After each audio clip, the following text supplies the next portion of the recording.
Ici, on pose pour n antinaturel à n ce coefficient-là, et on nous demande alors de déterminer le rayon de convergence de la série entière de terme général à n x puissance n, puis de calculer sa somme. Pour déterminer le rayon de convergence de cette série entière-là, on va commencer par encadrer le coefficient AN qui est un coefficient positif, ce qui nous donne cela, soit encore cela. Aussi, étant donné que la série entière de terme général 1 sur n plus 1 x puissance n a 1 comme rayon de convergence, il en est de même pour cette série entière-là, vu l'inégalité que l'on a sur le coefficient AN.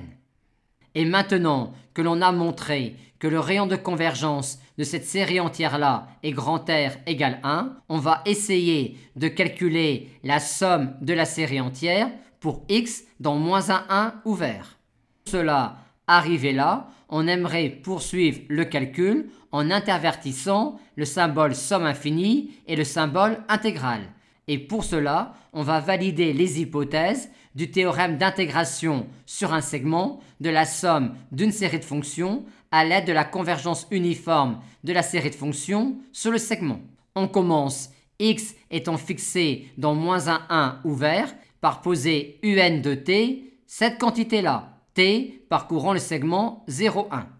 Or, pour n supérieur ou égal à 0, t donne un de t et continue sur le segment 0, 1, et de plus, la série de fonctions de terme général un converge normalement, donc uniformément, sur le segment 0, 1, comme nous le montre cette inégalité-là, qui nous dit que l'on a ici un majorant de t d'une valeur absolue de un de t sur le segment 0, 1 et un majorant qui est le terme général d'une série qui converge, étant donné que valeur absolue de x est strictement plus petit que 1.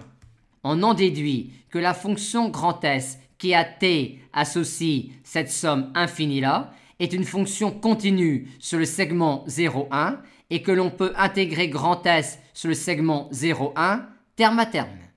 Par conséquent, la somme de la série entière pour x appartenant à moins 1 ouvert est égale à cette intégrale-là, que l'on va calculer en commençant par effectuer une décomposition en éléments simples de cette fraction rationnelle-là en t.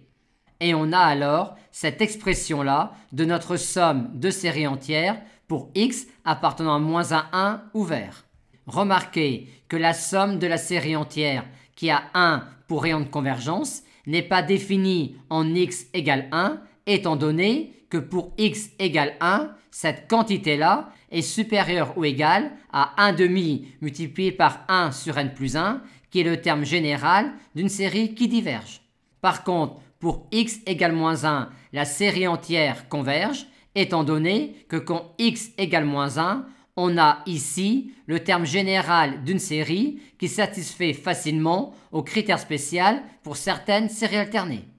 Aussi, en vertu du théorème de convergence radiale d'Abel, on peut dire que l'on a ici une fonction définie et continue sur moins 1 fermé, 1 ouvert, ce qui permet de dire que cette somme-là pour x égale moins 1 est égale à la limite de cette quantité-là quand x tend vers moins 1.